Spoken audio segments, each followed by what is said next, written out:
Hari ini kita masuk di dalam perkara Bismillahirrahmanirrahim babul wudu'i, yaitu tentang perkara bab wudu. Kita telah diingatkan ketika kita ingin mendirikan sholat, maka dianjurkan untuk membasuh muka kita, kemudian membasuh tangan kita sampai siku kita sampai akhir ayat, kan seperti itu. Nah, itu adalah gambaran tentang bagaimana wudhu yang harus kita lakukan. Kenapa wudhu itu penting? Karena la yaqbalullahu salata ahadikum idza ahdatha hatta yatawadda'a. Salat kita itu tidak akan diterima oleh Allah manakala kita sedang hadas kemudian belum berwudu, sehingga kita berwudu. Nah, wudhu ini banyak fadilahnya, banyak keutamannya, tinggal kita mau ngambil atau tidak. Kalau bahasa sederhananya itu kan seperti ini, kita ini mau nambal atau mau membersihkan. Banyak sekarang orang itu hanya menambal. Contoh misalkan ibu-ibu itu hanya ditambal. Seandainya dibersihkan mungkin insya Allah dan yakin itu akan lebih baik. Ada kotoran, ada surum-surum sedikit, nah rata-rata sekarang hanya ditambal. Seandainya pakai wudhu itu akan lebih baik, karena kotoran itu akan turun. Nah, banyaknya sekarang orang itu ketika hari-hari itu jarang, yang dawamul wudhu itu jarang, yang menjaga wudhunya jarang. Wudhunya ya hanya sebatas istibahatis sholat, hanya sebatas kemudian untuk diperbolehkan sholat, jarang yang kemudian menjaga wudhunya itu. Maka kalau kita sekarang itu, mohon maaf, rata-rata muka kita untuk bercahaya itu rata-rata harus pakai make up, dipoles. Kalau enggak ya standar, enggak ada auranya. Kenapa? Jarang yang dawamul wudhu, jarang yang istiqomah menjaga wudhunya. Hampir rata-rata itu hanya listibahatis sholat, hanya kemudian sebatas kemudian wudhu itu menjadi diperbolehkannya sholat. Kalau pengen sholat baru wudhu. Wudhu itu ketika dilakukan, idza tawadda al-abdu tahatat anhu dzunubu kama tahatat warqa hadhihi syajarah.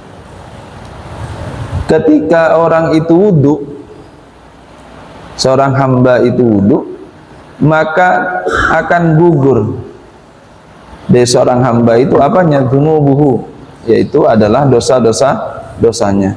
Kama tahatta warqa hadhihi syajarah, seperti gugurnya dedaun. Seorang hamba kemudian ketika berwudhu maka itu akan berguguran dosa-dosanya.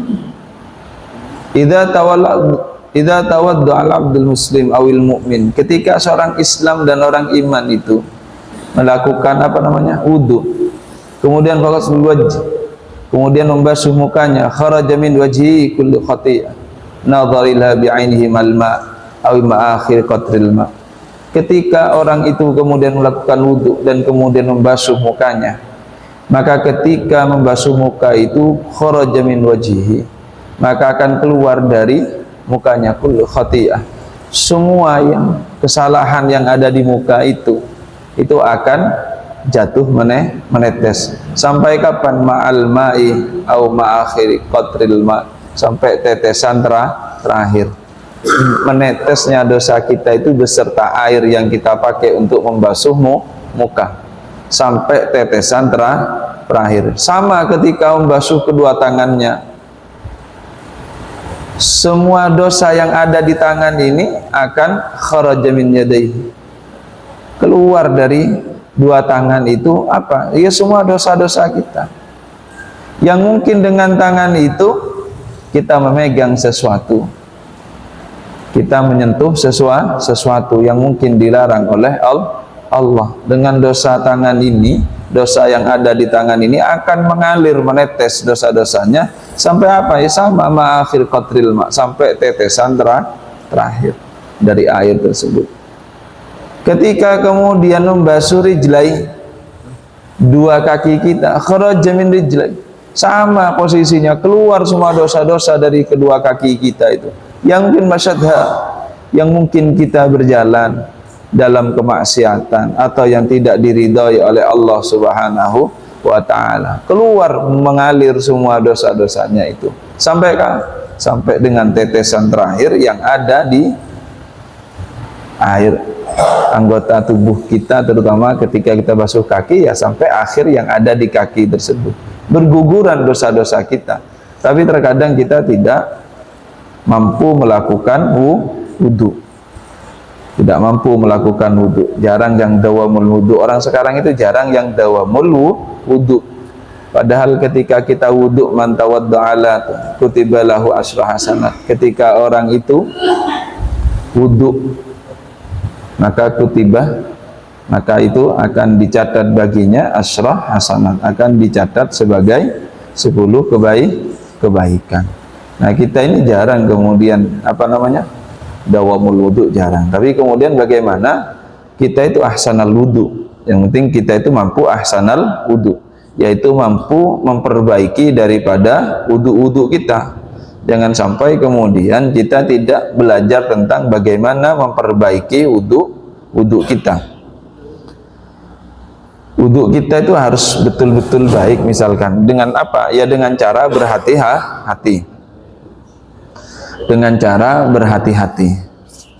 Bagaimana kemudian wudu kita dengan cara berhati-hati? Ya kita harus tahu bagaimana kemudian kita di dalam tata cara berwudu. Ketika kita dalam tata cara berwudu, ya harus tahu ilmunya tentang wudu, biar kemudian wudu kita menjadi benar. Wudu itu meliputi apa saja? Ketika kita wudu, pasti yang mendasar itu kita membutuhkan apa? Membutuhkan alma at-tahur, yaitu air yang suci.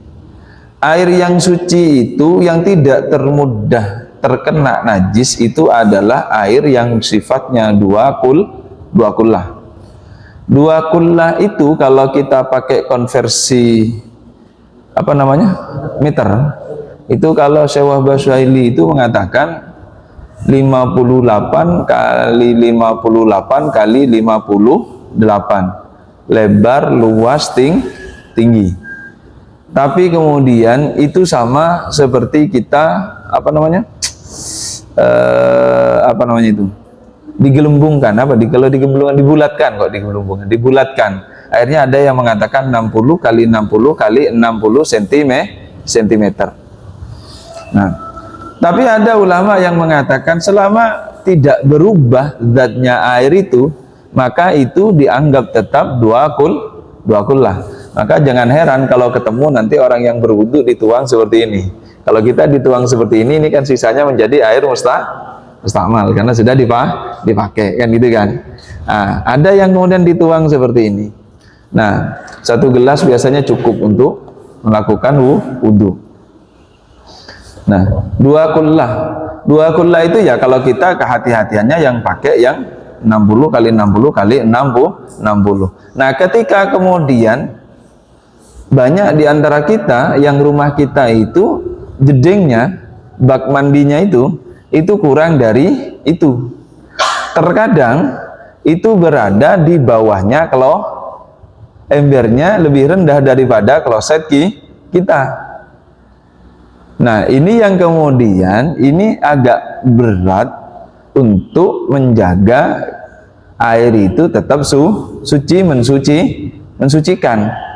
Karena air itu ada yang suci mensucikan, ya air yang tidak terkontaminasi itu, kemudian airnya misalkan kalaupun banyak itu yang mudah tidak terkena najis itu dua kullah. Misalkan airnya lebih daripada itu, misalkan biarpun kita bahasanya wudu ke dalam kan tidak ada masalah.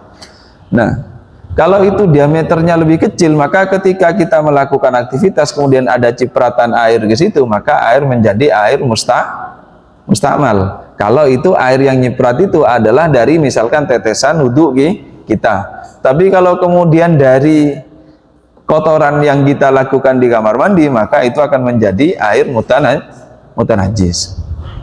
Tapi ini juga air mustakmal itu juga tidak berlaku di kalangan Imam Syafi'i. Imam Hanafi tidak mengenal tentang air mustakmal. Tidak ada. Kenapa? Imam Hanafi itu pernah suatu ketika dikasyaf oleh Allah. Bisa dikasyaf itu bisa melihat sesuatu yang tidak bisa kita lihat sebagaimana biasa. Tapi orang melihat kasyaf itu ada dua, Pak. Kalau kasyaf itu ada dua, ada kasyful ghaibiyah, ada kasyful rabbaniyah. Ada yang memang dibuka oleh Allah untuk melihat sesuatu, ada yang melakukan sesuatu itu karena perantara barang gaib. Artinya misalkan mohon maaf, ada yang bisa kasyaf tapi itu bantuan daripada jin. Nah, kalau kita gampangnya gini lah. Kalau selama orang ahli ibadah itu, insya Allah kalau dia memang taat, tidak pernah bermaksiat, bisa dilihat hari-harinya. Kalaulah dia bisa kasyaf misalkan, ya kasyafnya adalah kasyfur rabbaniyah. Tapi kalau orangnya sudah nyata tidak sholat, dia paling ya jaluk tulung karo jin lah. Gampangannya di situlah. Tapi saya tidak bahas ke situ. Pernah suatu ketika dikasyaf oleh Allah, kemudian ketika ada orang wudhu, maka tetesannya air wudhu itu yang nampak kepada Imam Hanafi itu adalah warna airnya menjadi seperti kuning seperti nanah atau merah seperti darah. Nah, maka kalau kita kembali ke awal yang tadi itu, yang hadisnya Rasulullah, ketika orang itu kemudian wudhu, maka akan gugur itu dosa-dosanya seperti dedaunan yang jatuh. Ketika orang itu wudhu, maka sampai tetesan terakhir itu dari muka, tangan, kaki itu akan keluar, mengikuti air itu keluar dengan mengalirnya air sampai tetesan terakhir. Maka di situ air yang sudah dipakai itu kalau terciprat, Imam Hanafi tidak mau. Bukan air mustakmal. Jadi air itu sudah tidak suci, walau tidak suci air itu suci tapi tidak mensucikan kalau kita kan gitu kan. Tapi beliau sudah tidak mau di situ karena pernah dikasyaf oleh Allah melihat perkara itu. Nah, itu yang kemudian kita itu kehati-hatian dalam hal tersebut. Kita pakai air, kemudian bagaimana kemudian air itu tetap menjadi air yang suci, mensucikan. Kalau kita kan ada air mustakmalnya kan Imam Syafi'i misalkan. Atau yang berbeda ya monggo kan gitu kan. Kalau Imam Malik kan seperti ini. Lah, yang terpenting ketika pakai air itu jangan israful jangan berlebihan di dalam memakai air. Kenapa? Ketika kita kemudian berlebihan memakai air, itu adalah sifatnya makruh. Kemakruhan di dalam menggunakan air ketika berwudu. Mohon maaf, memang sunnahnya nanti gharul muhajjalin misalkan, melebihkan daripada batas anggota wudu. Tapi kan tidak boleh berlebihan. Ngapunten misalkan, ini tangan kan sampai mirfaqain, sampai di siku, lebihin sedikit. Itu namanya nanti biar berharap gharul muhajjalin, biar nanti kemudian di hari akhir itu kan bercahayanya, kan gitu kan. Nah, cuman kalau kita siram dari atas ini kan menjadi israf, kan gitu kan. Atau di mata kaki itu kan sampai mata kaki dilebihin sedikit, tapi kalau disiram dari paha bukan karena izalatun najasah, bukan karena menghilangkan najis, maka itu israf. Nah, israf itu yang bahaya gini Pak, yang banyak terjadi tentang air itu, yang banyak terjadi kita itu kan kemakruhan dalam israful ma. Tapi kemudian akan menjadi sebuah keharaman, sebuah kedoliman. Kenapa? Karena ketika kita menggunakan sesuatu yang itu sifatnya wakaf, air yang di masjid ini kan sifatnya wakaf, milik umum. Kemudian kita menggunakan air itu tanpa berhati-hati, maka disitulah kemudian kita diingatkan bahwa kalau kita pakai air yang airnya wakaf, punyanya umum seperti di masjid itu, bukan milik kita pribadi, maka di situ haram. Nah, kita ini kan hampir muter kerannya itu kan banter. Apunten misalkan kita Kalau guru kami itu ngajarin gini, Pak. Untuk wudhu itu berapa mililiter? Biar berlatih untuk tidak israful ma. 600 mililiter. Ini berapa? Ini 600 ini. 400 atau 600 ya? 330. Ya dua lah. Dua inilah. Dua ini. Sekarang kita bayangkan kalau kita wudhu di keran masjid itu, yang terbuang itu mungkin lebih daripada dua ini. Coba sampean kalau tidak percaya, mulai dari ini kan, belum kemudian masih ini. Ketika kumur-kumur, sampean kumur-kumur, airnya tetap menetes. Ada yang tidak bisa bareng langsung dengan hidung, masih hidung lah, hidung lagi, ya kan? Nah, ada yang syak misalkan was-was, nawai, airnya terus mengalir. Yang ndak itu saja, musab di sini. Nah, itu sampai banyak karena kerannya. Dari pergeseran itu saja, air mungkin lebih dari ini yang kemudian terbuang. Seandainya ditadain mungkin dua ini lebih. Padahal itu bisa dipakai untuk berwudu. Dan air yang terbuang itu yang bayar orang. Yang bayar adalah umat.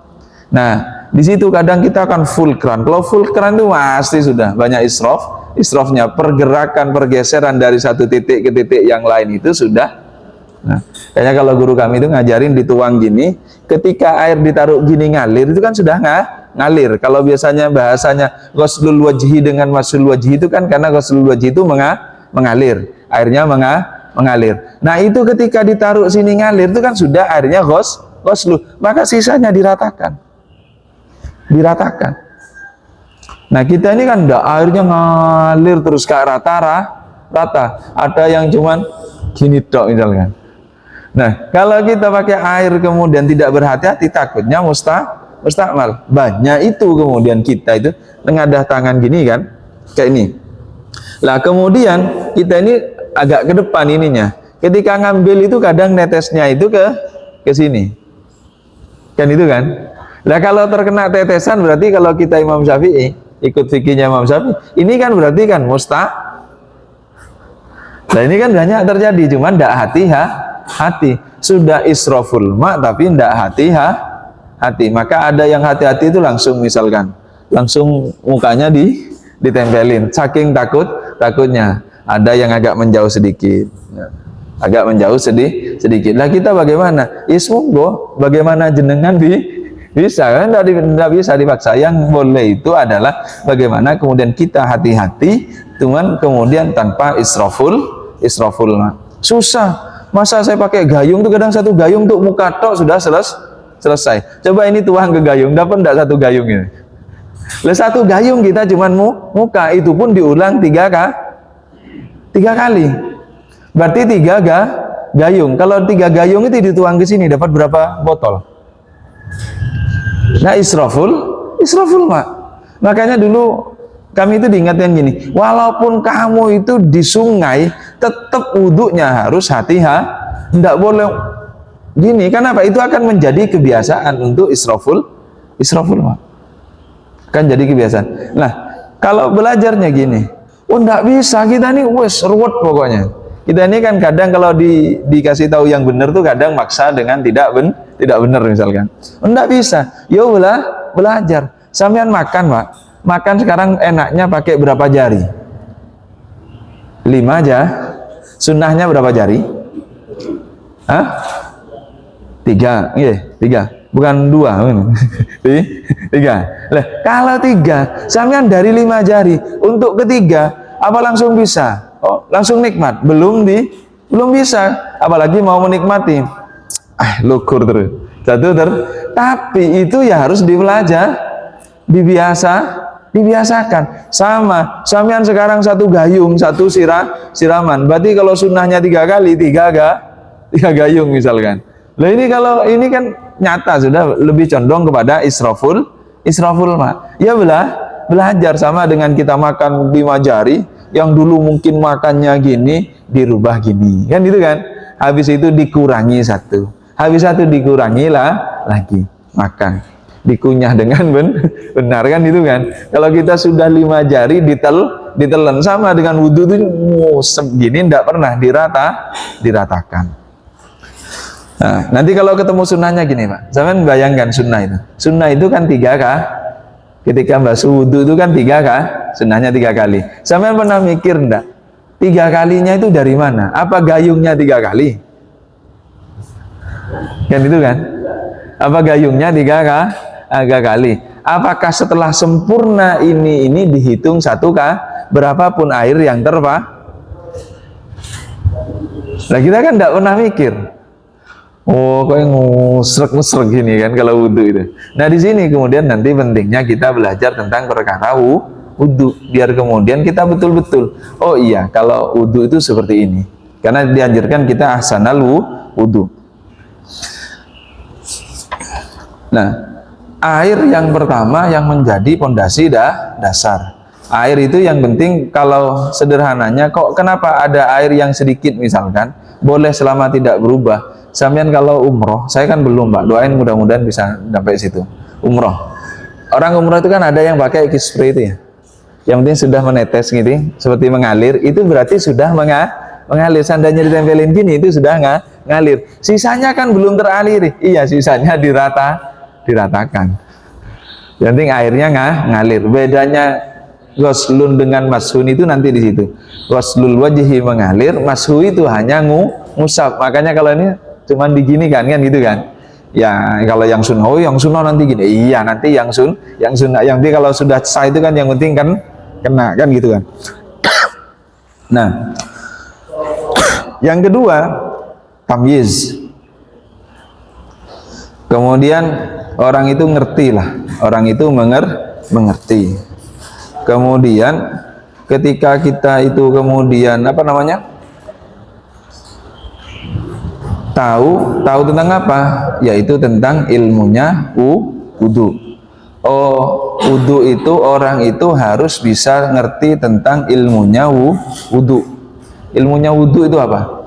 Ilmunya wudhu itu orang itu mengerti misalkan tentang masalah air. Tapi yang paling banyak orang yang tidak sadar itu ilmunya wudhu itu telinga itu dianggap wajib. Ya, telinga itu dianggap wajib, padahal ya telinga ini yang telinga ini kan bukan masuk daripada fardunya wudhu, tapi ini adalah perkara sunnah. Tapi karena ini tidak pernah ditinggalin, beda dengan kita pakai siwak itu ketika mau wudhu, kan beda kan. Kalau siwak itu kan suka-suka kita, tapi kalau ini tidak suka. Nah ini sampai dianggap wajib. Nah kalau itu dianggap menjadi kewajiban, maka itu tidak boleh. Orang itu harus tahu ilmunya, sama dengan sholat, tahu ilmunya sholat. Nah kalau bagi orang yang orang yang hadas kan harus tahu. Orang yang biasa tidak bisa nahan hadas itu harus tahu, karena nanti bistirot itu ya harus masuk waktu, untuk wudhunya harus masuk waktu. Misal kalau wudhu itu bisa dicicil, kan wudhu itu bisa dicicil Pak ya, nggak langsung nggak langsung selesai, nggak apa-apa. Jadi kan wudhu misalkan kita wudhu di sini, di samping keran situ wudhu, kemudian kok trouble pindah ke keran situ, kan tidak masalah. Nah, tapi kalau orang yang kena masalah di situ, itu tidak boleh, harus sekali wudhu selesai kan di situ. Nah itu termasuk daripada ilmunya wudhu. Nah jadi kita harus paham tentang tamyiznya di situ. Ya, orang kalau wudhu dianggap wudhunya itu ya harus Islam, Islam. Ya kalau orang non muslim melakukan gerakan seperti wudhu, ya juga tidak dianggap wudhu, ya harus Islam. Kemudian wanaqama yamna'u usulul ma'ilal basyarati. Ya air itu kan harus nyampe kepada kepada anggota tubuh, anggota wudhu. Tidak boleh ada penghalangnya. Penghalangnya apa? Contoh, mohon maaf nih, orang wudhu kalau dulu saya masih kecil itu bedak keli ya. Dulu zaman kita 90-an itu bedak keli itu yang mengandung zat minyak itu ya, yang banyak minyaknya. Kalau air dengan minyak itu kan tidak akan bersatu, nggak ada yang pernah ketemu, dia kemudian itu belum dibersihkan, kemudian wudhu. Sama dengan dulu itu kan terkenalnya, nggak tahu kalau mereknya, kalau dulu pokoknya ngecat kuku yang bukan dari pacar, itu daun pacar itu namanya pakai kutek ya. Nah itu kemudian kalau wudhu itu, kalau kuteknya yang ada zat minyaknya, berarti dia nggak bisa nyerap air, kan itu kan. Nah ini yang kemudian tidak boleh, air itu harus sampai. Nah harus sampainya kalau kita laki-laki di mana? Kalau kita laki-laki ini yang paling jarang itu kan ini, kita punya ini ketika dipotong kemudian ada kulit ini berarti al wudu. Kalau ada cat, ada debu di dalam ini takutnya nanti menghalangi sampainya air kepada anggota wudu. Nah ini yang enggak boleh, kita harus membersihkan itu. Kan ini kan panjang misalkan. Kan thariqahnya itu kan kalau wudu kan dari sini ya, sampai mirfaqain ini. Ada orang yang wudu langsung dari siku. Nah, ada orang yang wudu dari siku langsung ke bawah. Kalau enggak diputer gini, kemudian kukunya panjang, cuman digantung gini, kira-kira yang sini kena apa enggak? Nah ini yang belum lagi misalkan ada item-itemnya, habis kerja bakti misalkan ngecor, misalkan ada semennya di sini. Nah ini kalau nggak dibersihkan, nah yang ini nih yang enggak kena. Nah ini yang kemudian hati-hati. Makanya ketika wudhu hati-hati. Contoh, orang ketika perempuan yang kalau nikahan itu kan pakai rias, itu kan lumayan tuh.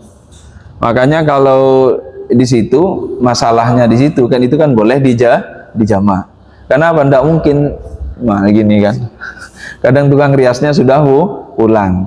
Ya itu boleh dijama. Salah satunya kan boleh dijama. Daruri di situ. Nah, Islam tuh kalau mau dijalanin ya mudah. Cuman kadang kita nggak jalanin. Kalau sudah diusahakan gini, ada yang kayak lem itu kan, masa mau di kulit gini ya enggak kan, itu kan. Ada lem yang susah, itu kan, yang susah apa namanya? Tapi kita sudah ikhtiar, sama dengan baju kemudian terkena darah. Karena baju terkena darah ini kan najis, mau hilangkan itu kan pertama hilang warnanya kan, gitu kan.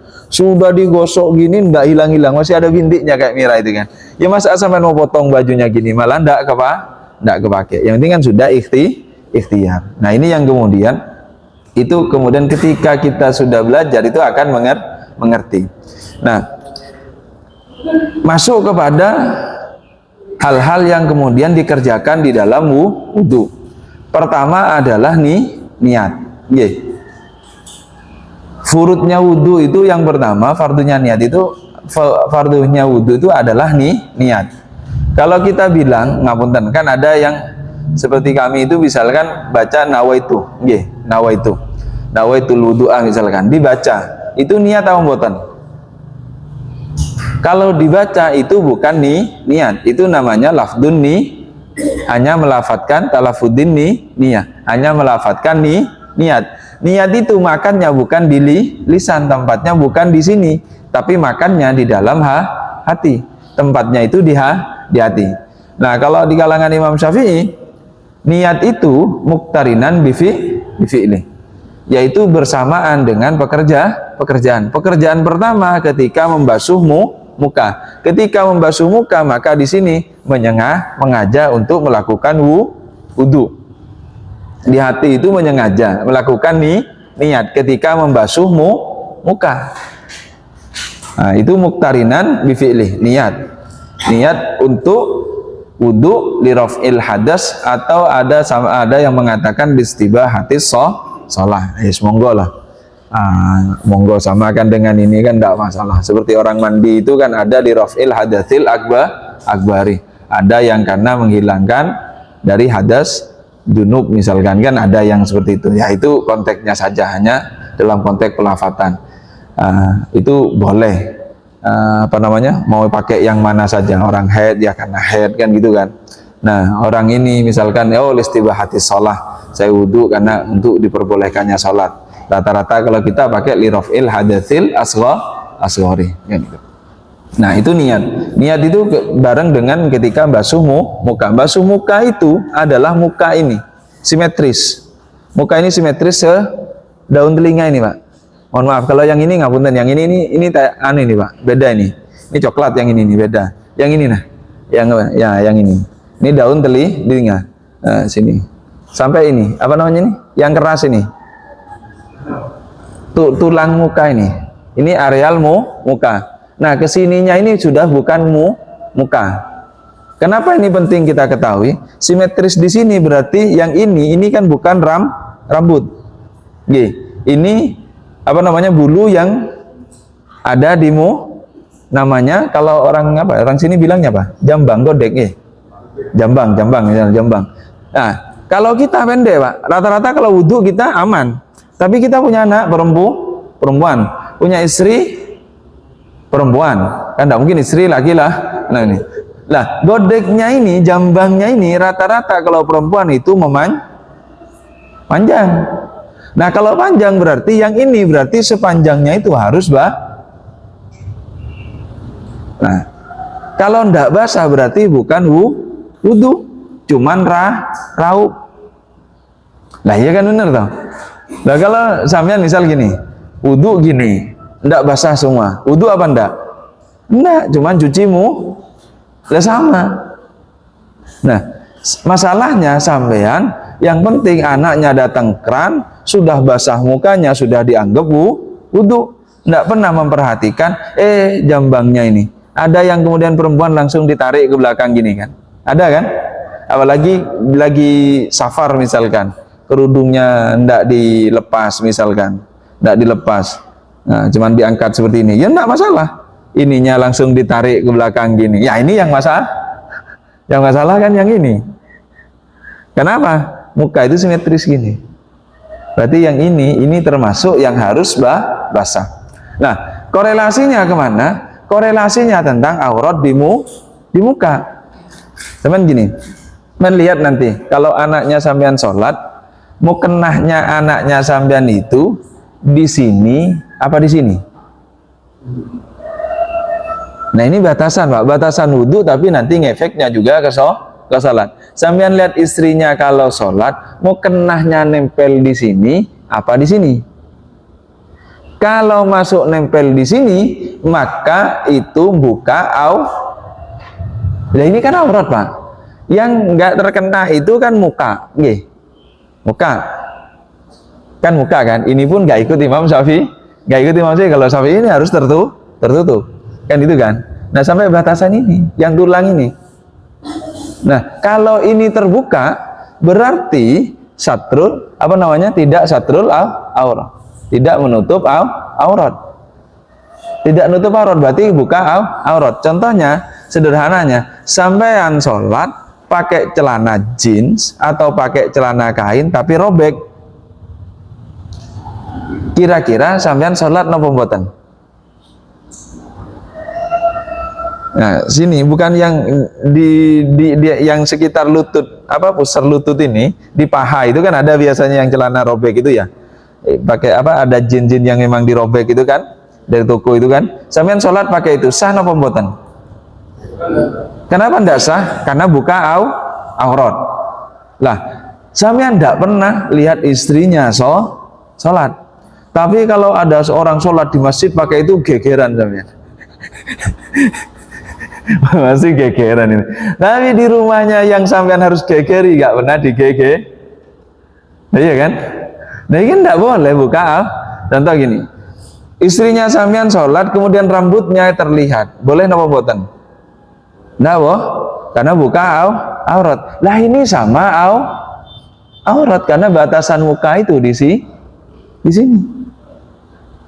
Nah ini tidak pernah diperhatikan. Lah bagaimana sholatnya akan diterima? Wong belum sholat. Wong syaratnya sholat itu harus nutup aurat terlebih dahulu. Nah sama dengan ini, Pak.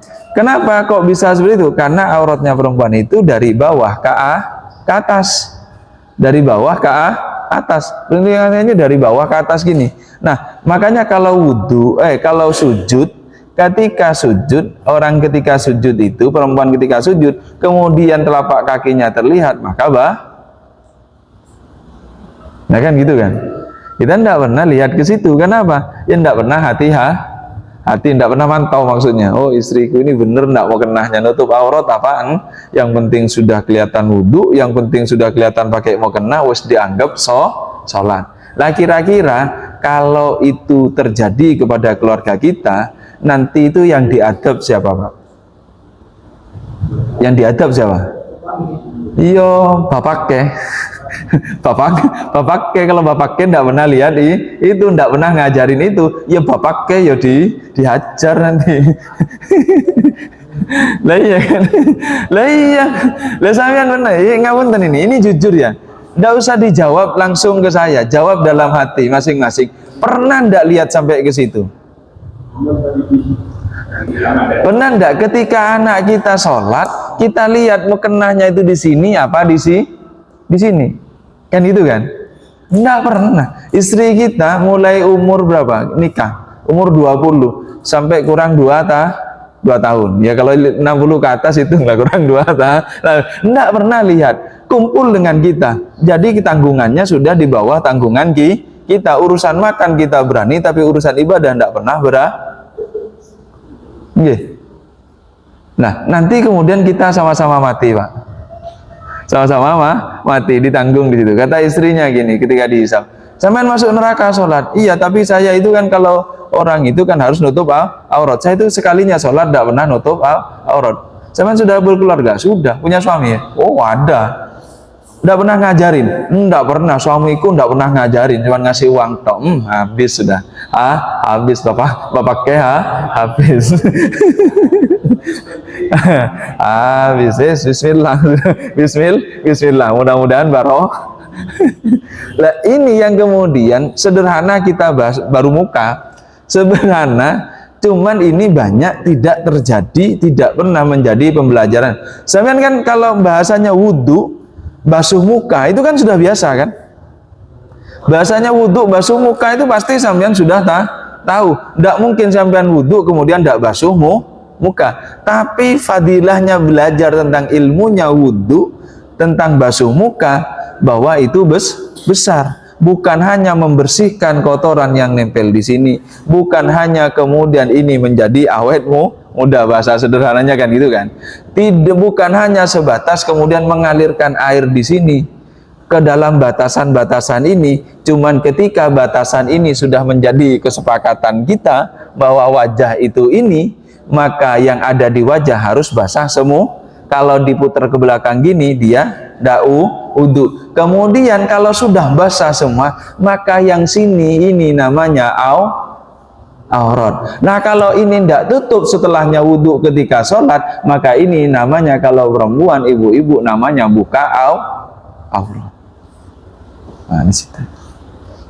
Nah ini yang harus kita hati-hati. Nah ini yang kemudian, makanya orang dulu itu Pak, mukenah yang ada itu susah kalau untuk untuk tidak kesini ini susah. Makanya orang dulu dikasih daleman, bukan pakai daleman yang itu Pak, dikasih rangkepan daleman kerudung yang ini, yang kemudian seperti punya jenggot ini, seperti punya jenggot gini kan, baru ada mukenahnya. Kenapa? Kalau mukenah tok ditaruh di sini, yakin ketika sujud atau ruku mau berdiri lagi, nanti itu ketarik pasti ke sini.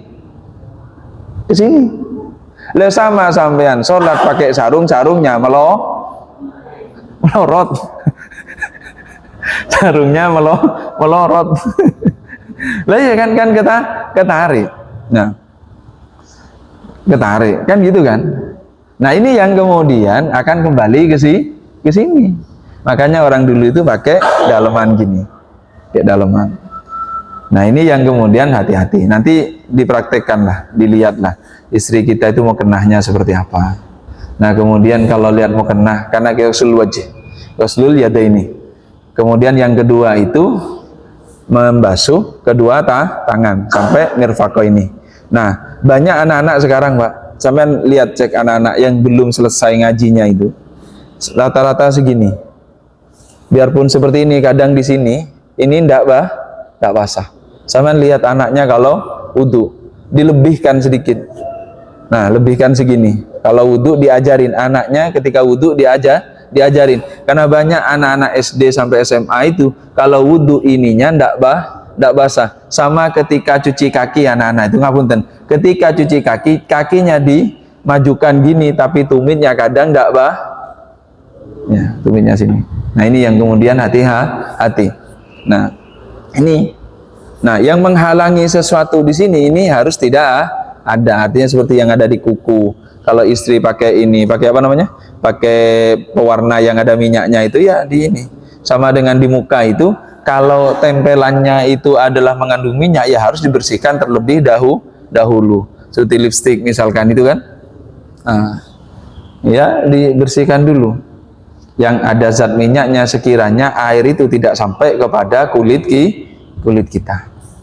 Nah, yang ketiga yaitu mashur roksi. Nah, mashur roksi ini sebagian aja ndak masalah, biarpun nanti sunnahnya kan seperti ini kan, sunnahnya semuanya.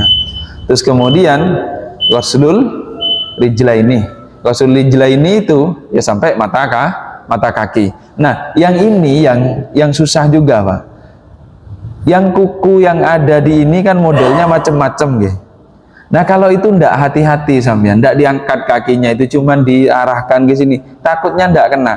Makanya kalau sunnahnya nanti juga pakai nyela-nyelanya itu kan pakai kelingking, karena kalau pakai yang lain takutnya juga kebesaran. Artinya kaki kita ini kan agak aneh ya.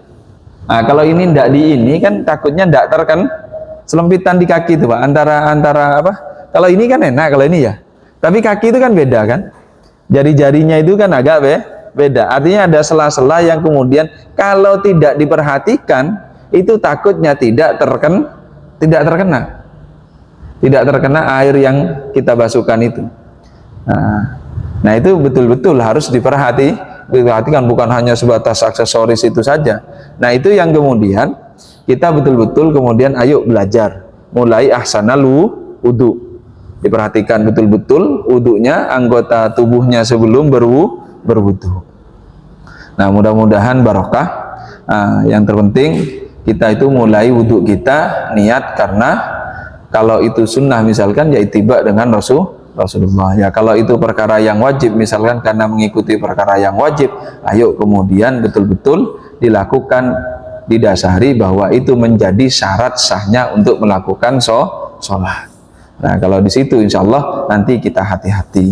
Yang penting kemudian jangan sampai ilmunya wudu itu tidak kita miliki, terutama ketika kita bilang faraidnya itu, kemudian faraidnya itu telinganya itu dianggap sebagai furudul wudu. Yang terakhir, rangkaian dari awal itu tartib, yaitu berurutan.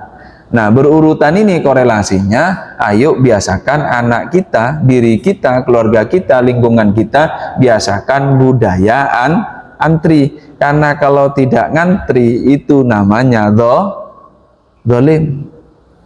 Nah, kita ini dari perkara wudhu belum melakukan aktivitas yang wahdoh, yang wajib, itu kemudian sudah diajarkan bagaimana di awal itu diajarkan tentang tartib. Tidak boleh wudhu itu tangan dulu kan, tidak boleh, harus berurutan.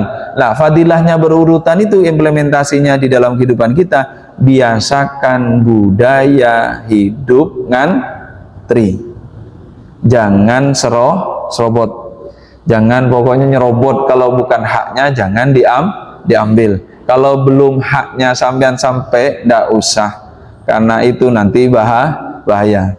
Yang memaksakan sesuatu itu rata-rata itu gratifikasi. Kalau enggak sesuai itu nanti larinya gratifikasi. Loh, itu ilmu dari wudhu kalau diamalkan, kita itu menjaga diri kita dari hal-hal yang tidak baik. Kalau kita sudah melanggar aturan di situ, nanti ke depannya itu kita akan menjadi orang yang biasa melanggar aturan. Oh, ndaklah kaki dulu misalkan, kan lebih enak, nanti sekalian ke atas itu. Ini tidak bisa, bitartib, harus berurutan. Ya, kalau dalam kehidupan tartib itu budayakan hidup ngantri. Artinya apa? Sampaikan kepada ketentuannya, kalau itu sudah sampai, nah dikerjakan. Jangan mengerjakan sesuatu yang belum waktunya. Contoh gini, sampean itu disuruh bekerja jam 8, jangan jam 3 sampean berangkat ke nggak mungkin dihitung. Jam 3 pagi berangkat ke kantor, sudah di kantor, mungkin kantornya belum buka. Nah, kan seperti itu. Nah, biasakan hidup ngantri, jangan nyerobot kalau bukan haknya. Kalau bukan haknya jangan diserobot. Kalau haknya muka, selesaikan dulu haknya muka sampai betul-betul selesai. Nanti baru pindah ke tangan. Selesaikan dulu di tangan tersebut, jangan pindahlah lagi. Nah, itu yang kemudian tentang wudhu. Nanti wudhunya kita lanjutkan tentang perkara sunnah, dan kemudian yang membatalkan ahkamnya wudhu. Tadi kan baru faraidnya, furudnya wudhu. Nanti bagaimana kemudian kita wudhu dalam bentuk kesunahannya apa saja, kemudian yang membatalkan. Karena banyak yang paham gini Pak, ketika berbicara tentang membatalkan wudhu, misalkan membatalkan wudhu, itu kan banyak yang kemudian ya kita itu jarang hati-hati yang membatalkan wudhu. Kadang ya juga ndak tahu. Misal gini, ngapunten nih gambaran, ada orang itu kalau nyentuh bukan muhrimnya kan batal, bersentuhan bukan muhrimnya. Kemudian sampean nikah, ngapunten nikah karena sudah sepuh, nikah dengan seorang perempuan yang sudah sama-sama tua, punya anak sambung, kan itu kan. Sampean nikah dengan ibunya, ada anaknya perempuan, sampean nikah, apakah anaknya itu langsung jadi muhrimnya sampean? Kenapa? Syaratnya gimana? Nah, itu kan ada syaratnya. Kalau anak sambung, kan itu kan. Nah, tapi kalau kita nikah nih sama anak. Seperti saya nikah sama istri. Orang tuanya setelah akad nikah itu, setelah qabil itu, apakah orang tuanya itu langsung jadi mertua? Langsung, kan itu kan. Tapi anak sambung apa langsung jadi anak yang maksudnya muhrim ya, yang tidak membatalkan wudhu? Itu tidak langsung kalau yang anak sambung. Kalau sudah berhubungan itu baru jadi. Nah, itu hukum fikih ya. Kadang kita tidak pernah sampai ke situ. Nah, hukum fikih itu luasnya seperti itu. Nah, terkadang kita, oh ya kalau cuman biasa nyentuh bukan muhrimnya batal, ya sudah. Cuman apakah nanti ketika ada muskil, ada satu permasalahan, saya nikah dengan seorang perempuan, saya belum melakukan karena datang bulan, lah anak saya ada anak sambung, apakah ini ketika selesai sholat misalkan salaman, itu apakah membatalkan wudhu atau tidak, sedangkan saya belum sholat kan itu kan. Nah ini yang kemudian nanti mubtilnya wudhu, nyampe lah di situ nanti. Nah itu mudah-mudahan barokah ya, membicarakan tentang perkara yang sehari-hari kita lakukan itu rata-rata kita sudah paham. Apakah sudah dikerjakan? Wallahu Dari kalau wudhu basuh muka sampai kaki itu rata-rata sudah paham. Apakah dikerjakan dengan sesuai tuntunan? Wallahu a'lam. Ya mudah-mudahanlah kita menjadi orang-orang yang selalu belajar, menambah ilmu kita, dan mudah-mudahan keilmuan itu menjadi ilmu yang manfaat fid dini wad dunya wal akhirah. Al-Fatihah. Alhamdulillah.